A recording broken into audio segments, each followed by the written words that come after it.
السلام علیکم ورحمۃ اللہ وبرکاتہ۔ سورہ الاخلاص، اس کے بعد سورہ الفلق، سورہ الناس، ان کی تفسیر ہم نے کر لی ہے۔ سورہ الرحمن کی ہو گئی ہے، سورہ الواقعہ کی ہو گئی ہے، سورہ یاسین کی ہو گئی ہے۔ اسی طرح سورہ الفاتحہ کے علاوہ ہم نے سورہ البقرہ کی ابتدائی آیات کی بھی تفسیر کی ہے، اور بھی بہت ساری صورتیں ہیں جن کی تفاسیر موجود ہیں، بعض کی چند آیات کی اور بعض کی کلیتاً آپ پلے لسٹ میں چیک کر سکتے ہیں۔ سورہ الکافرون جو 4 قل میں چوتھی قل ہے۔ اچھا، ویسے تو قرآن کریم میں ایسی 5 صورتیں ہیں جو قل سے سٹارٹ ہوتی ہیں: سورہ جن، سورہ کافرون، سورہ اخلاص، سورہ فلق اور سورہ الناس۔ یہ 5 صورتیں ہیں جو سٹارٹ ہوتی ہیں لفظ قل سے۔ بہت سارے لوگوں کو 4 قل کا پتہ ہوتا ہے، 5ویں صورت کی طرف وہ اکثر دھیان نہیں جاتا کیونکہ وہ 30ویں پارے میں نہیں ہے۔ تو سورہ الجن، سورہ الکافرون، یہ 2 صورتیں ہو گئیں، پھر سورہ الاخلاص، پھر وہ تیسری ہو گئی، سورہ الفلق چوتھی، اور سورہ الناس 5ویں۔ اچھا، اب آ جائیں سورہ الکافرون کی طرف۔ تو اس سورت کا جو نام ہے سورہ الکافرون، کیونکہ اللہ نے اس سورت میں اپنے نبی کو یہ حکم دیا ہے کہ وہ کافروں کو مخاطب کر کے یہ کہیں کہ آپ ان بتوں کی عبادت نہ کریں جن کی آپ عبادت کر رہے ہیں، کیونکہ وہ عبادت کے لائق نہیں ہے۔ عبادت کے لائق صرف اللہ سبحانہ و تعالی ہے۔ تو اس لیے کافروں سے ڈائریکٹ خطاب ہے کہ اے نبی، آپ ان کافروں سے مخاطب ہوں اور ان کو کہیں یا ایھا الکافرون۔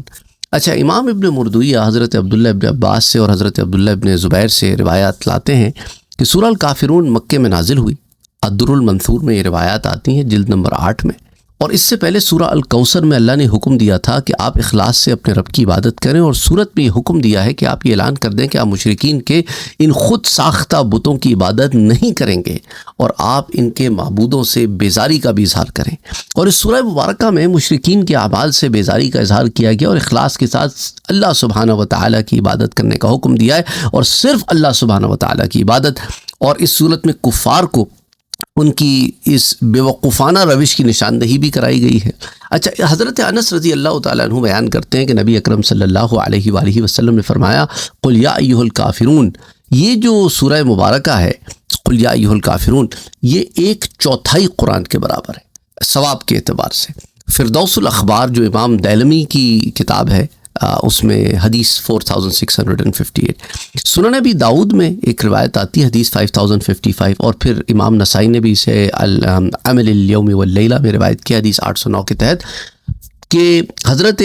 ابن نوفل اشجعی رضی اللہ تعالیٰ عنہ بیان کرتے ہیں کہ ایک شخص نے حضور صلی اللہ علیہ وآلہ وسلم سے عرض کیا کہ مجھے کچھ وصیت کیجیے، تو آپ نے فرمایا تم سوتے وقت قل یا ایھا الکافرون پڑھا کرو، کیونکہ یہ صورت شرک سے بری کرتی ہے۔ اچھا، ترتیب مصحف کے اعتبار سے یہ سورہ نمبر 109 ہے، یعنی قرآن میں جو سورہ کی جو کاؤنٹنگ ہے اس میں اس کا نمبر 109 ہے، اور نزول کے اعتبار سے اس کا نمبر 18 ہے۔ اس مختصر سے تعارف کے بعد آئیے ذرا سورہ مبارکہ کی تفصیلات دیکھ لیتے ہیں۔ قل یا ایھا الکافرون، اب کہیے صلی اللہ علیہ وسلم کہ اے کافروں، لا اعبد ما تعبدون، میں ان کی عبادت نہیں کرتا جن کی تم عبادت کرتے ہو، ولا انتم عابدون ما اعبد، نہ اور نہ تم اس کی عبادت کرنے والے ہو جس کی میں عبادت کرتا ہوں، ولا انا عابد ما عبدتم، اور نہ میں ان کی عبادت کرنے والا ہوں جن کی تم عبادت کرتے ہو، ولا انتم عابدون ما اعبد، اور نہ تم اس کی عبادت کرنے والے ہو جس کی میں عبادت کرتا ہوں، لکم دینکم ولی دین، تمہارے لیے تمہارا دین ہے اور میرے لیے میرا دین ہے۔ اب یہاں پر حضرت عبداللہ ابن عباس بیان کرتے ہیں کہ قریش نے حضور صلی اللہ علیہ وآلہ وسلم سے یہ کہا کہ وہ آپ کو اتنا مال دیں گے، اور کہ آپ اتنا کثیر مال دے دیں گے کہ آپ مکے کے سب سے امیر ترین آدمی بن جائیں گے، اور جس عورت سے چاہے آپ شادی کرنا چاہیں وہ اس سے آپ کی شادی بھی کرا دیں گے، بس ایک کام کر دیں کہ ہمارے معبودوں کو کچھ نہ کہیں اور ان کو چھوڑ دیں، اور اگر آپ ایسا نہ کریں تو ہم آپ کے سامنے ایک اور پیشکش رکھتے ہیں۔ تو آپ نے پوچھا اچھا بتاؤ وہ کیا؟ تو انہوں نے کہا کہ آپ 1 سال تک ہمارے معبودوں یعنی لات اور عزا کی عبادت کریں، اور 1 سال تک ہم آپ کے معبود کی عبادت کریں گے۔ اچھا، اس بے وقوفانہ پیشکش پر جب انہوں نے یہ رکھی نا، تو سورہ کافرون جو ہے اللہ نے نازل فرمائی کہ اے میرے پیارے نبی، ان کو یہ جواب سنا دیں، اللہ کی طرف سے یہ جواب سنا دیں۔ تو بہرحال جامع البیان میں حدیث 29563 کے تحت یہ روایت آتی ہے، اور تفسیر امام ابن ابی حاتم میں بھی حدیث 19518 کے تحت یہ روایت آتی ہے۔ تو آپ صلی اللہ علیہ وآلہ وسلم اس سے قبل کہ ان کو اپنی طرف سے جواب دیتے، اللہ سبحانہ و تعالیٰ نے کہا کہ آپ انہیں یہ جواب دیں۔ اچھا، ابو البختری کے غلام تھے سعید بن مینا، وہ بیان کرتے ہیں کہ اب الولید بن مغیرہ، اسی طرح العاص بن وائل، اسی طرح الاسود بن مطلب اور امیہ بن خلف، یہ 4 لوگ حضور صلی اللہ علیہ وآلہ وسلم سے آ کے ملے اور انہوں نے کہا کہ یا محمد، آپ ہمارے معبودوں کی عبادت کریں، ہم آپ کے معبود کی عبادت کرتے ہیں، اور ہم اور آپ تمام معاملات میں مشترک ہو جائیں، پھر اگر ہمارا موقف آپ کے موقف سے زیادہ صحیح ہو تو آپ ہمارے موقف سے حصہ لے چکے ہوں گے، اور اگر آپ کا موقف ہمارے موقف سے زیادہ صحیح ہو تو ہم آپ کے موقف سے حصہ لے چکے ہوں گے۔ یعنی بے وقوفانہ بات نا، ایک شخص کہہ رہا ہے کہ اللہ کے سوا کوئی عبادت کے لائق نہیں، اور تم کہہ رہے ہو کہ اللہ کی عبادت تو ہے ہی ہے، باقی بھی عبادت کے لائق ہیں، تو بھئی تمہارے عقیدے پہ تو کوئی فرق نہیں پڑتا نا، تم نے 1 سال اللہ کی عبادت کر لی اور 1 سال سب کی کر لی، لیکن جو کہہ رہا ہے کہ سوائے اللہ کے کسی کی عبادت نہیں کی جا سکتی، اس کی تو خود نفی ہو گئی اگر وہ غیر کی عبادت ایک لمحے کے لیے بھی کر لے۔ تو ان کی اس بے وقوفانہ گزارش پر اللہ سبحانہ و تعالیٰ نے سورہ کافرون نازل فرما کر پورا معاملہ کلیئر کر دیا کہ میرے نبی صلی اللہ علیہ وآلہ وسلم، اس لیے کہا کہ اے نبی آپ ہی انہیں جواب دیں، نازل تو قرآن ہے، ہم نے بھیجا ہے، پر جواب آپ دیں۔ تفسیر امام ابن ابی حاتم میں حدیث 19519 اور اسی طرح جامع البیان میں حدیث 29564۔ اچھا، امام ابو منصور محمد بن محمد ماتریدی حنفی متوفی 333 ہجری لکھتے ہیں کہ یہ سورہ مبارکہ ان ضدی اور سرکش کافروں کے بارے میں نازل ہوئی جن کے متعلق اللہ کو علم ہے کہ وہ ہرگز کبھی بھی نہیں ایمان لائیں گے، اور وہ بت پرستی کو کبھی بھی نہیں چھوڑیں گے، اور توحید کبھی بھی قبول نہیں کریں گے، اسلام کی طرف کبھی بھی نہیں آئیں گے، کیونکہ ایسا نہیں تھا کہ ہر کافر کے متعلق یہ آیات اتری ہیں، یہ انہی کے متعلق اتری، کیونکہ اللہ کو تو علم ہے کہ انہوں نے کبھی اسلام نہیں لانا۔ اچھا، لیکن حضور صلی اللہ علیہ وسلم سے اللہ نے کہا کہ انہیں آپ نے دعوت دینی ہے۔ حضور صلی اللہ علیہ وسلم نے یہ نہیں کہ ابو جہل کو دعوت دینی بند کر دی، اسی طرح اور کفار کو جو ابو جہل کی کیمپ میں تھے ان کو دعوت دینی بند کر دی، نہیں، دعوت آپ کی عام تھی، لیکن اللہ کو علم ہے کہ کس نے قبول کرنا ہے اور کس نے نہیں قبول کرنا۔ بہرحال کفار مکہ میں سے جو لوگ ہدایت کی طرف آ سکے وہ آئے، اور جو نہیں آئے وہ نہیں آئے۔ تو حضور صلی اللہ علیہ وسلم سے اللہ نے فرمایا کہ آپ نے مایوس نہیں ہونا، آپ نے اپنا کام کرتے رہنا ہے۔ بہرحال تعویلات اہل السنہ کی جلد نمبر 10 صفحہ 641 پر یہ آتا ہے، اور پھر یا ایھا الکافرون سے پہلے جو قل لانے کا اضافہ ہے اس کے متعلق امام رازی رحمۃ اللہ علیہ کچھ توجیحات پیش کرتے ہیں۔ آپ کہتے ہیں کہ بحث چھیڑی گئی ہے کہ اللہ نے لفظ قل کیوں فرمایا، یعنی آپ کہیے، اور صرف اسی پر اکتفا کیوں نہ کیا کہ اے کافروں یا ایھا الکافرون، اسے ایسے آغاز کیوں نہیں کیا؟ تو اس کا جواب یہ کہ دیکھیں، اگر لفظ قل نہ ہوتا تو اس سے سمجھا جاتا کہ حضور از خود فرما رہے ہیں کہ اے کافروں، حالانکہ آپ بہت نرم مزاج، شفیق اور رحیم و کریم ہیں، اور ایسا سخت لفظ کہنا آپ کے مزاج کے مناسب نہیں ہے، کیونکہ قرآن میں آپ کی نرمی اور رحم دلی کے متعلق قرآن میں آیت موجود ہے، سورہ آل عمران میں موجود ہے، اسی طرح سورہ الانبیاء میں بھی موجود ہے۔ سورہ آل عمران میں آتا ہے کہ فَبِمَا رَحْمَةٍ مِّنَ اللَّهِ لِنْتَ لَهُمْ، اللہ کی رحمت کے سبب آپ ان پر نرم دل ہیں، وَلَوْ كُنْتَ فَظًّا غَلِيظَ الْقَلْبِ لَانفَضُّوا مِنْ حَوْلِكَ، اگر آپ بد مزاج اور سخت دل ہوتے تو یہ سب آپ کے پاس سے بھاگ جاتے۔ اور پھر سورہ الانبیاء میں فرمایا وَمَا أَرْسَلْنَاكَ إِلَّا رَحْمَةً لِّلْعَالَمِينَ، آپ کو تو ہم نے تمام جہانوں کے لیے صرف رحمت بنا کر بھیجا ہے، اور آپ کو یہ بھی حکم دیا کہ آپ کافروں کو نہایت اچھے طریقے سے دین کی طرف بلائیں اور عمدہ جواب دیں، جیسا کہ سورہ النحل میں فرمایا کہ ادعو الی سبیل ربک بالحکمۃ والموعظۃ الحسنہ وجادلہم باللتی ہی احسن، لوگوں کو آپ اپنے رب کی طرف کے راستے کی طرف حکمت کے ساتھ اور بہترین نصیحت کے ساتھ بلائیں، اور نہایت اچھے طریقے سے ان سے آپ جو بھی بات چیت کرنی ہے کریں۔ سو آپ کو لوگوں کے ساتھ اس طرح کا معاملہ رکھنے کے لیے جب کہا گیا تو پھر یہ فرمانا کیا حضور کا بغیر قل کے اے کافروں، تو یہ نرمے میں لہجے میں ایک سختی آ جاتی ہے، اس لیے حضور صلی اللہ علیہ وسلم کے ڈائریکٹ فرمانے کے بجائے اللہ نے کہا کہ یہ حکم ہم نے اپنے نبی سے دیا ہے کہ آپ انہیں یہ جواب دیں کہ اے کافروں، گویا کہ آپ نے یہ اللہ سبحانہ و تعالیٰ نے آپ کو یہ حکم دیا ہے کہ آپ ان سے اس طرح کلام کریں۔ اور امام راضی نے اس اعتراض کا ایک اور جواب بھی دیا، انہوں نے کہا کہ دیکھیں اللہ نے حضور کو یہ حکم دیا کہ وَأَنذِرْ عَشِيرَتَكَ الْأَقْرَبِينَ، آپ اپنے قریبی رشتہ داروں کو اللہ کے عذاب سے ڈرائیے، اور آپ اپنے قرابت داروں سے بہت محبت کرتے تھے، کیونکہ قرآن میں آتا ہے قُلْ لَا أَسْأَلُكُمْ عَلَيْهِ أَجْرًا إِلَّا الْمَوَدَّةَ فِي الْقُرْبَى، آپ کہیے کہ میں اس تبلیغ دین پر تم سے کوئی اجر طلب نہیں کرتا، ہاں یہ ہے کہ میری محبت کے لیے تم نے میرے قرابت داروں سے محبت رکھنی ہے،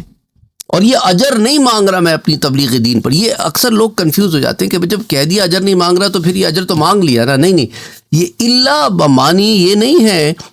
کہ تبلیغ دین کے لیے اور کچھ نہیں مانگ رہا، بس یہ مانگ رہا ہوں. نہیں، یہ نہیں. یہ ہے کہ میں تو تم سے کوئی اجر نہیں مانگ رہا، لیکن میری محبت کا، میرے مقام کا تقاضا یہ ہے کہ جو مجھ سے قریب ہے ان سے محبت کی جائے، تو پھر میں بھی تم سے محبت کروں. اچھا، جبکہ رشتہ داری اور نسب کی جو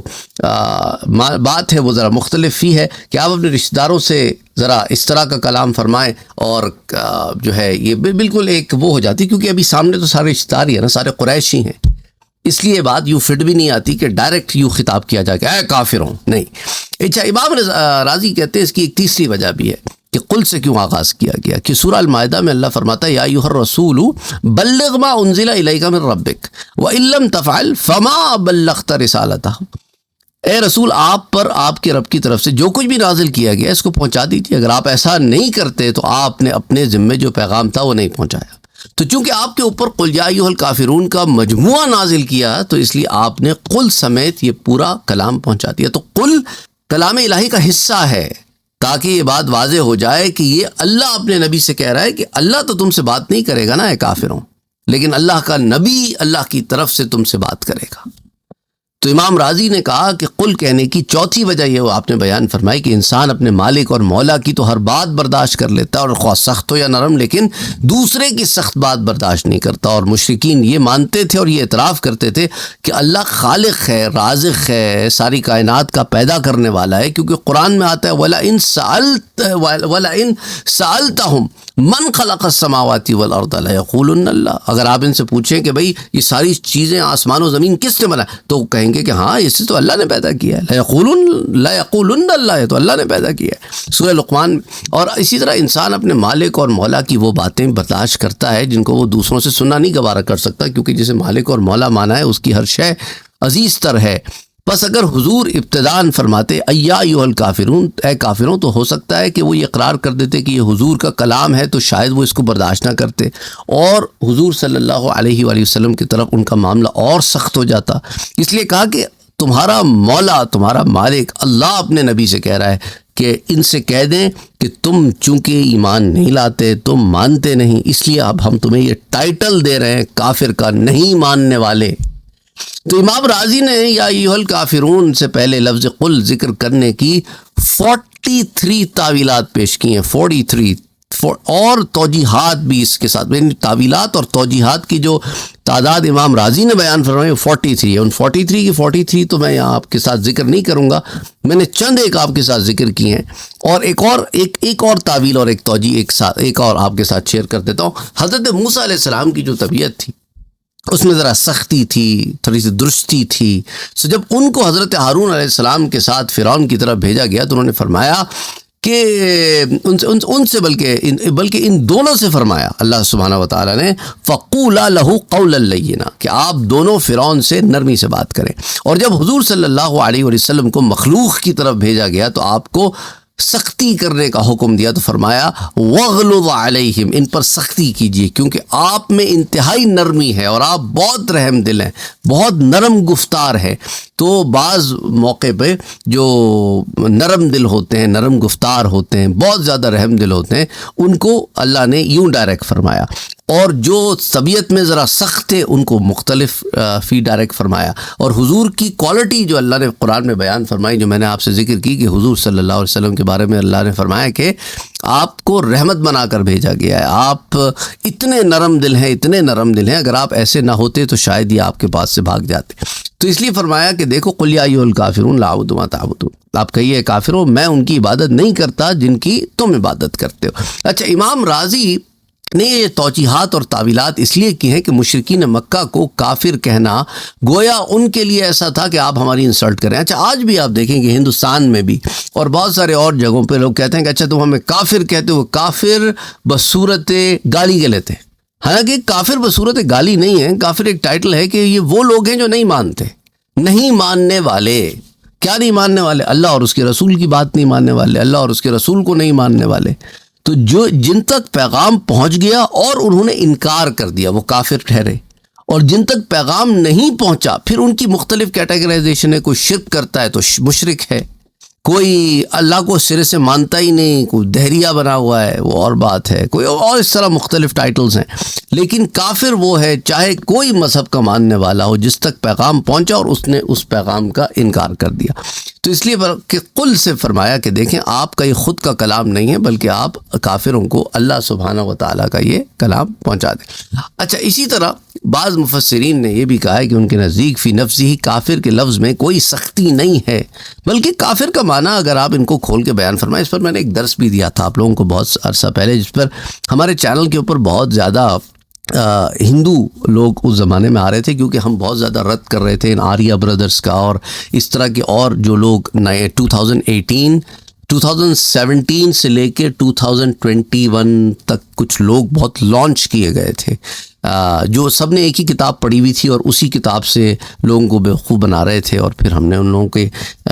بیوقوفانہ چیزوں کا جواب دیا. تو اس ضمن میں یہ پھر آ کے بہت زیادہ سوالات کرتے تھے اس چینل کے اوپر. تو پھر ہم نے اس پر بھی ایک ویڈیو بنائی تھی کہ کافر کا معنی کیا ہے. کافر کا معنی منکر ہے، جو انکار کر دے، توحید کا انکار کر دے. اس لیے ہم کافر کہتے ہیں کیونکہ تم منکر ہو، تم انکار کرنے والے ہو، تم نہیں مانتے. تو اب اس بات کو اگر ہم یہ کہتے ہیں کہ یہ انکار کرنے والے ہیں تو تمہیں شاید اتنا برا نہ لگے. اس پہ بھی تمہیں برا نہیں لگنا چاہیے، کیونکہ ایک ٹرمینالوجی ہے، اسلامک ٹرمینالوجی ہے. جیسا کہ اب یہ لوگ اسلامک ٹرمینالوجیز نہیں سمجھتے. مثال کے طور پہ کوئی سرحد پہ ہندو بھی مر جائے، سکھ بھی مر جائے تو کہتے ہیں شہید ہو گیا. حالانکہ شہید ہونا ایک پوری ایک اس پہ فلسفی ہے. شہادت کو اللہ نے قرآن میں ایکسپلین کیا ہے، اور مسلمان ایک اسلامک ٹرمینالوجی ہے جس کا اطلاق صرف مسلمان پر ہو سکتا ہے، غیر مسلم پر اطلاق نہیں ہو سکتا شہادت کا، کیونکہ شہادت ایک مرتبہ، ایک پوزیشن ہے.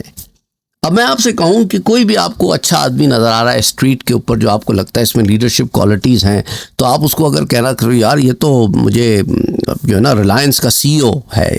یہ تو ٹاٹا برلا کا سی او معلوم ہوتا ہے، یہ تو مجھے جو ہے نا وہ فنا کمپنی مائکروسافٹ کا سی او، تو لوگ کہیں گے بیوقوف آدمی، ان کمپنیوں کے سی اوز تو آلریڈی ڈیزگنیٹڈ لوگ ہیں، وہ یہ لوگ ہیں، تو تم ان کو کیسے سی او بنا سکتے ہو، کیونکہ وہ اس کیٹیگرائزیشن پہ پورے نہیں آتے. تو یہ ان کا بھی معاملہ ہے کہ شہادت کا معاملہ ہے کہ اس کے لیے مسلمان ہونا شرط ہے. تو پھر شہید ہوگے تو پھر دائمی زندگی ملے گی تمہیں، اس طرح کہ تم کہ اللہ نے قرآن میں باضابطہ شہیدوں کے بارے میں، ان کی حیات برزخی کے بارے میں آیات اتاری ہے. تو لیکن یہ لوگ چونکہ اس سے واقف نہیں ہے، سمجھتے ہیں کہ کوئی بھی بارڈر پہ مر جائے اس کو شہید کہہ دیتے ہیں. ایسی بات نہیں ہے. تو بہرحال مسلمان چونکہ بتوں کی پرستش اور شیطان کی اطاعت کا انکار کرتے ہیں، اس لیے وہ مسلمان ہیں کیونکہ وہ اللہ کے بتائے ہوئے دین پر ایمان لے کر آئے ہیں. وہ جو اللہ نے بولا ہے کہ اس پر ایمان لانا ہے، تو اس لیے اللہ نے خود انہیں ٹائٹل دیا ہے مسلم کا. تو جو ایمان نہیں لاتے، مسلم کی ضد کافر ہو گئی. اسی طرح جیسے انگریزی میں ایک ورڈ ہے بلیور، اس کا اپوزٹ ہو گیا ڈس بلیور. اب کسی کو آپ ڈس بلیور کہیں اور اس کے اوپر وہ آپ سے لڑنے آ جائے تو آپ کہیں گے کہ بھائی چونکہ تم مانتے نہیں ہو اس لیے ہم تمہیں یہ کہہ رہے ہیں، اور جو مانتے ہیں ہم انہیں یہ کہہ رہے ہیں.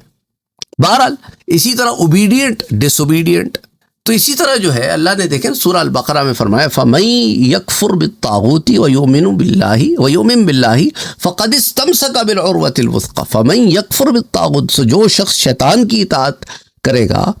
کو وہ کفر کرتا ہے، اور اللہ کی پر جو ایمان لاتا ہے تو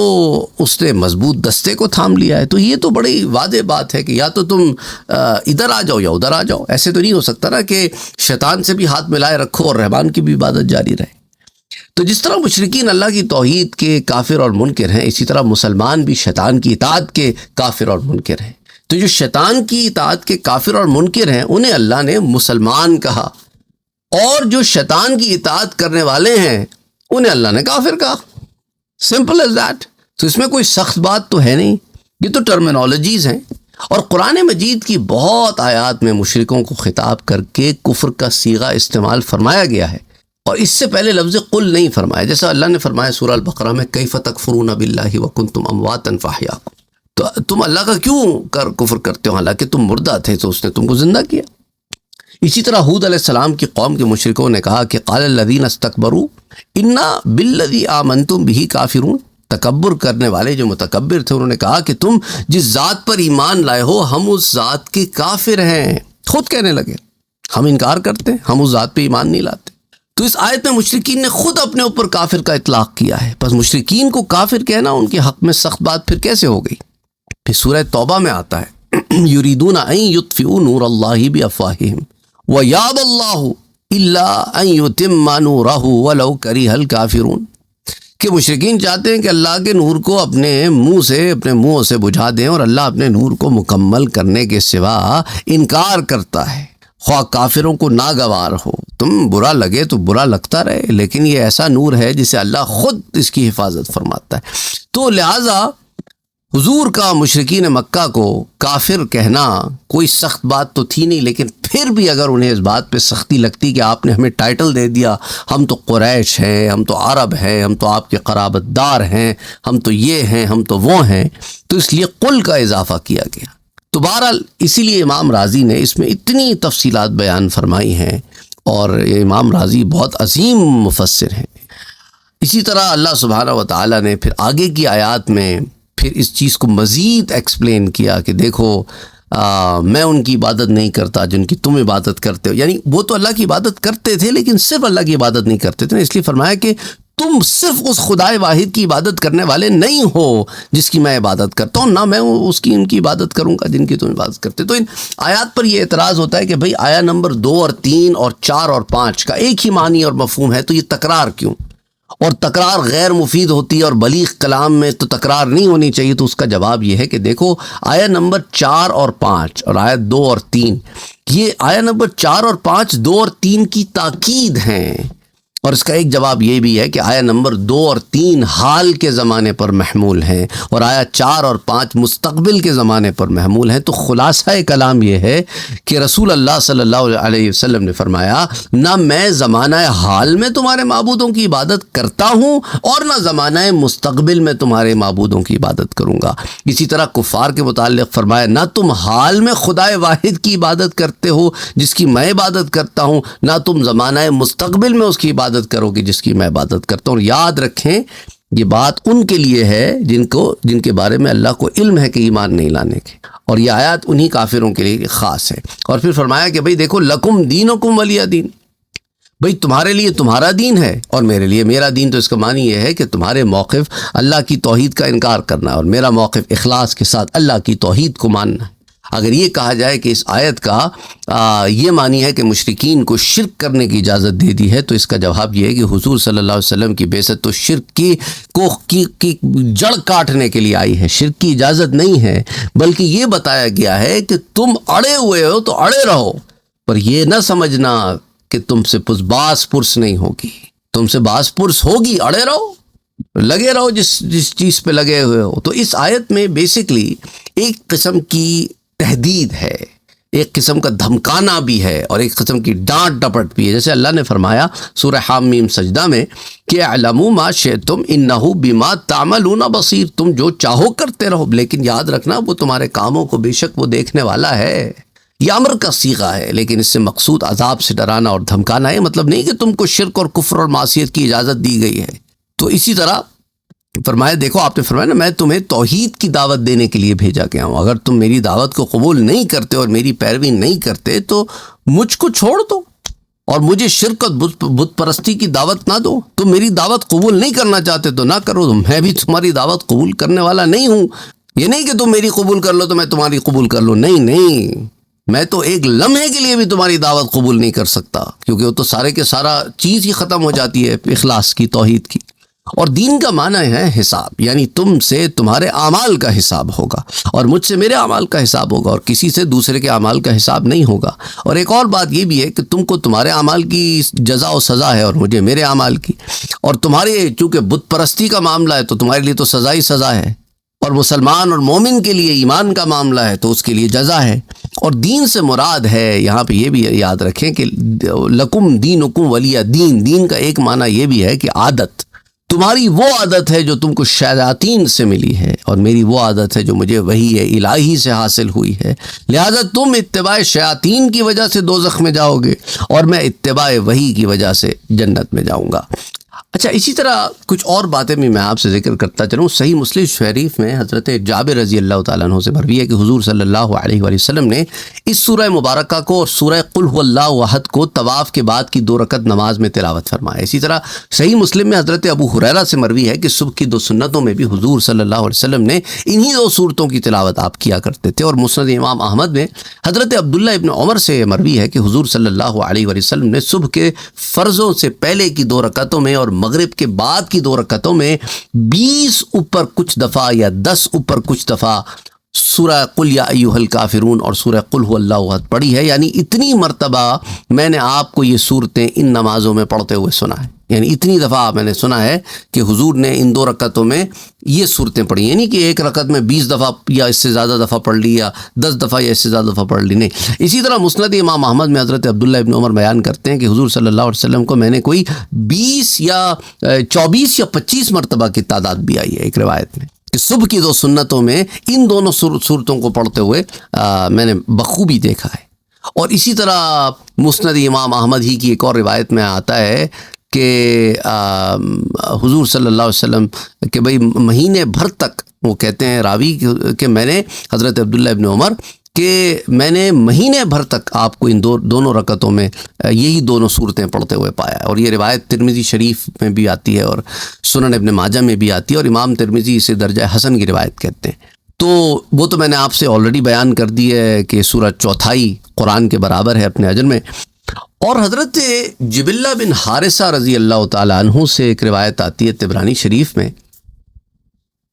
کہ قل یا ایھا الکافرون پڑھ کر سو جایا کرو، اس میں شرک سے برات اور بیزاری ہے۔ اور طبرانی میں ایک اور روایت آتی ہے کہ خود حضور صلی اللہ علیہ وآلہ وسلم بھی اپنے بستر پر لیٹ کر اس سورت کی تلاوت فرمایا کرتے تھے۔ اور مسند امام احمد کی روایت میں کہ حضرت حارث بن جبلہ رضی اللہ تعالیٰ عنہ نے کہا کہ یا رسول اللہ صلی اللہ علیہ وآلہ وسلم، مجھے کوئی ایسی چیز بتائیے کہ میں سونے کے وقت اسے کہہ لیا کروں۔ تو آپ نے فرمایا جب تم رات کو اپنے بستر پر جاؤ تو قل یا ایھا الکافرون یہ پوری سورہ مبارک پڑھ لیا کرو، یہ شرک سے بیزاری ہے۔ اچھا، ایک اور روایت بھی میں آپ کو بتاتا چلوں۔ حافظ ابو محمد عبد الغنی بن سعید نے حضرت عبداللہ ابن عمر سے روایت نقل کی ہے کہ ایک سفر میں نبی اکرم صلی اللہ علیہ وآلہ وسلم نے فجر کی نماز پڑھائی اور قل یا ایھا الکافرون اور قل هو اللہ احد کی قرأت کی، پھر فرمایا میں نے قرآن کا 1/3 اور 1/4 پڑھا ہے۔ اور اسی طرح حضرت جبیر ابن مطعم رضی اللہ تعالی عنہ نے روایت نقل کی ہے کہ نبی اکرم صلی اللہ علیہ وآلہ وسلم نے ارشاد فرمایا کہ اے جبیر، کیا تم یہ پسند کرتے ہو کہ جب تم سفر کے لیے نکلو تو شکل و صورت میں اپنے ساتھیوں سے زیادہ حسین ہو اور زاد راہ میں بھی ان سے بڑھ کر ہو؟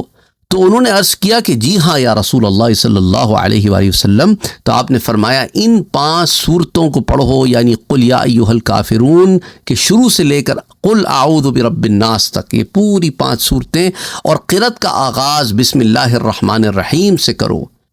کہا اللہ کی قسم میرے پاس مال زیادہ نہیں ہوتا تھا، جب میں سفر کرتا تو سب سے پراگندہ حال ہوتا تھا اور سب سے کم زاد راہ ہوتا تھا،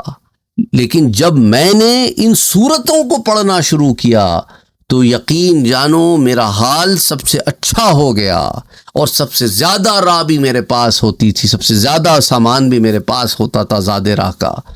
یہاں تک کہ میں اپنے سفر سے واپس لوٹ آتا تھا۔ سبحان اللہ، سبحان اللہ، یعنی ان 5 صورتوں کو سفر میں پڑھنے سے برکت ملتی ہے۔ اچھا، اسی طرح حضرت عبداللہ ابن عباس رضی اللہ تعالیٰ عنہ بیان کرتے ہیں کہ قرآن حکیم میں ابلیس کو غضبناک کرنے والی اس سے بڑھ کر کوئی چیز نہیں، کیونکہ یہ سورت توحید اور شرک کو بالکل کھل کر بیان کرتی ہے، کہ توحید بیان کرتی ہے اور شرک سے برات بیان کرتی ہے۔ اسی طرح حضرت اسمعی فرماتے ہیں کہ یہ 2 صورتیں قل یا ایھا الکافرون اور قل هو اللہ احد، ان کو مقشقشتان کہا جاتا ہے، یعنی یہ دونوں نفاق سے بری کر دیتی ہیں۔ اور اسی طرح ابو عبیدہ کہتے ہیں کہ جس طرح تارکول جلد کی خشکی کو دور کرتی ہے اور اسے صحیح کر دیتی ہے، ابن سکیت نے کہا کہ زخم اور چیچک کا چھالا جب خشک ہو جائے اور اوپر سے چھلکا اتر جائے اور اونٹ کی خارش جب خشک ہو جائے تو اس وقت بھی یہ جملہ بولتے ہیں کہ قد توسف جلدہ تقشر جلدہ تقشقش جلدہ۔ بہرحال تو یہ جو مقشقشتان کا جو لفظ ہے یہ ایسی ہے کہ یہ آپ کو اچھا کر دے، ان معنی میں بھی استعمال ہوتا ہے۔ اچھا، اسی طرح ابو صالح بیان کرتے ہیں، جسے تفسیر قرطبی میں بیان کیا گیا ہے، حضرت عبداللہ ابن عباس سے روایت ہے کہ انہوں نے حضور صلی اللہ علیہ وآلہ وسلم سے عرض کی، یعنی کفار مکہ نے، کہ اگر آپ معبودوں میں سے کسی کو ہاتھ لگا لیتے یا اس کا بوسہ لے لیتے تو ہم آپ کی تصدیق کرتے۔ تو حضرت جبرائیل امین حضور صلی اللہ علیہ وآلہ وسلم کے پاس یہ سورہ مبارکہ لائے، اور اس میں مشرکین کو بالکل کھل کر ایک جواب دیا گیا۔ تو مشرکین مکہ مایوس ہو گئے، اور مایوس ہونے کے بعد انہوں نے اپنی کارروائیاں زیادہ سخت کر دیں کہ صحابہ کو زیادہ اذیتیں دینے لگے، حضور صلی اللہ علیہ وسلم کی زیادہ مخالفت کرنے لگ گئے۔ اچھا، ایک اور روایت میں آپ کو اس ضمن میں بتاتا چلوں، امام احمد نے اور ابن دریس نے اور امام بغوی نے اور حمید بن زنجویہ رحمہم اللہ نے اس روایت کو یہ نقل کیا ہے کہ ایک شیخ تھا، یعنی بوڑھا آدمی تھا، جس نے حضور صلی اللہ علیہ وآلہ وسلم کو پایا۔ انہوں نے روایت بیان کی،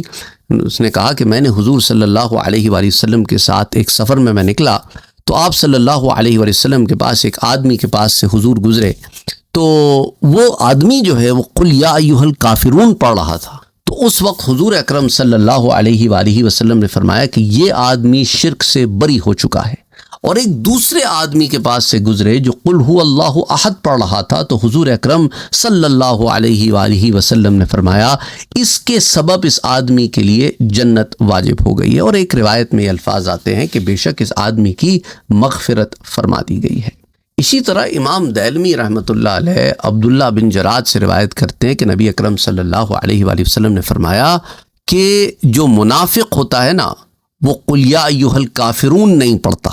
الفردوس بھی معثور الخطاب کی جلد نمبر 4 صفحہ نمبر 203 پہ، حدیث نمبر 6621۔ اسی طرح امام ابو یعلا اور امام طبرانی نے حضرت عبداللہ ابن عباس سے ایک اور روایت نقل کی ہے کہ حضور اکرم صلی اللہ علیہ وآلہ وسلم نے فرمایا اگر میں تمہیں ایک ایسے کلمے پر رہنمائی کر دوں جو تمہیں اللہ کے ساتھ کسی کو شریک ٹھہرانے سے نجات دلا دے، تو یہ کرو کہ تم سونے کے وقت قل یا ایھا الکافرون یعنی پوری سورہ مبارکہ پڑھا کرو۔ مجمع الزوائد کی جلد 10 پہ حدیث نمبر 17035۔ اسی طرح ابن مردویہ حضرت زید ابن ارقم سے ایک روایت لاتے ہیں کہ نبی اکرم صلی اللہ علیہ وآلہ وسلم نے فرمایا جس نے 2 صورتوں کے ساتھ اللہ سبحانہ وتعالیٰ سے ملاقات کی تو اس کا حساب نہیں ہوگا، اور یہ وہ صورتیں ہیں کون سی؟ قل یا ایھا الکافرون اور قل هو اللہ احد۔ امام سیوطی رحمۃ اللہ علیہ نے الدر المنثور میں بھی نے روایت کیا ہے سورہ الکافرون کی تفسیر کے تحت۔